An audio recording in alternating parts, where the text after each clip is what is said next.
essentially what our job is, if you have a video, we get millions of people to see it. And 95% of the online video market is interruptive, what's known as pre-roll, but we don't believe in interruptive marketing.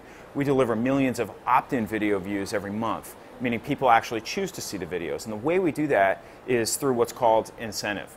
So we're integrated into social games, into music sites, into dating sites, Wi-Fi hotspot access, and mobile devices all over the world. So what happens is people actually line up to watch these videos in return for gaining a reward. And it might be an hour or two of Wi-Fi access, or it could be ad-free music, or it could be virtual currency on a social game. If you're playing a game, what you're dying for is virtual currency or virtual points. And 300 million or so people play these games. It's 56% of Facebook's users are specifically there for that. So what we do is we have direct relationships with a lot of these leading games. And our videos are integrated right into the game experience. So you know where to go in It Girl or Mall World or Car Town to find ways to earn points. And watching a video is the fastest, safest, most fun way to do that. So you click, the video takes over, and we have an 800 by 545 screen, so it's enormous. And you're not bothered by that because you've opted into the experience. It's, as they say in the media world, 100% share of voice. You're owning the whole screen with a customized player, calls to action, etc. When it's over, you get your reward. You have the chance to share it or take an action afterwards, but basically you're done and you're right back into the game.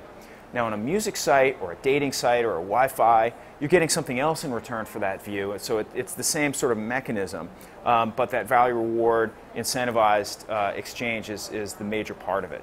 And what we're seeing is so many publishers are emulating what's happening in the social games because the value to the publisher is dramatically higher than what they could get from pre-roll or banner ads. And one of the biggest ways that we deliver value across publishers is by suppressing other kinds of advertising. So in other words, we have music integrations. If you're watching a music video, there's what's called a day pass. You click on it, you watch one video for something that's targeted to you. After that, the rest of the day, no more ads. And the publisher actually makes more from our one viewing than all of the stuff that we're suppressing for the rest of the day. So it's a great payout to them as well. There's tremendous value, and it's really intuitive and really visceral. It was funny because when my partner first brought this idea to me, I thought it was a terrible idea. And a lot of our clients, frankly, react that way the first time they hear about it. But if you think about it, every ad view on the internet is an incentive-based ad view. You're not watching a Coke commercial or a Nike commercial in front of your YouTube video for the heck of it. You're trying to get to the content. So there is a reward value exchange there. For us, it's just a little more upfront, and there's no interruption. So it's the most respectful way to deal with a consumer. In terms of what the brand gets from it, not only are they getting 95% of people watching all the way to the end of their video, but they're able to target the audience by age, gender, geography, and even interest or affinity. In other words, I'm in the market to buy a car in the next 6 months, or I like organic ingredients in my food. You can hand select those people before they view. So it's a very refined view.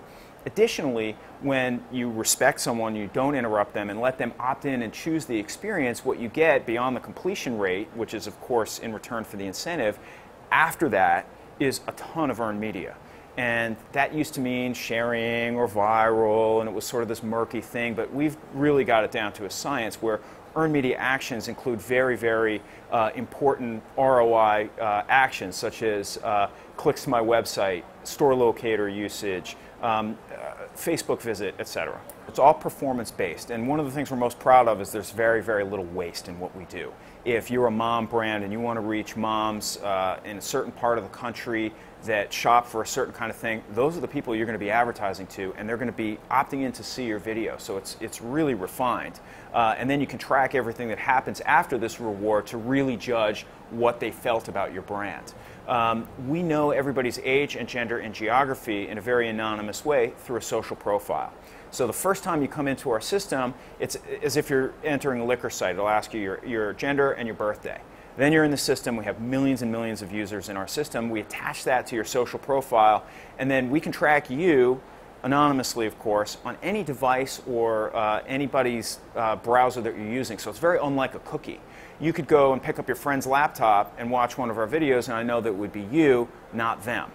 So it's pretty advanced, and very respectful way to track people and to deliver a specific audience to users. We've done a lot of auto brands, just about every major auto brand, including some of the high-end auto brands, luxury autos. We do a lot of work in CPGs, electronics, beauty, fashion, food, you name it. It's really across the board. We have a lot of Fortune 500 brands. Of course, we work with agencies. They're our main clients, and we do have a lot of brand direct relationships as well. We've been doing this since 2005, and when we first started, we'd get all the viral videos, the big 3-minute extravaganzas. And really now it's changed, where we'll get 3 or 4 of those a year, but the bread and butter of our distribution is 30-second commercials that are repurposed TV spots. There were mobile spots. We do a lot of 30% of our work is over mobile devices, and that's increasing dramatically. So we'll get a lot of what used to be pre-roll commercials that brands say, I'm not targeting properly, or I want to reach a social audience, or I really want to see some action after the view, which you do not get in pre-roll.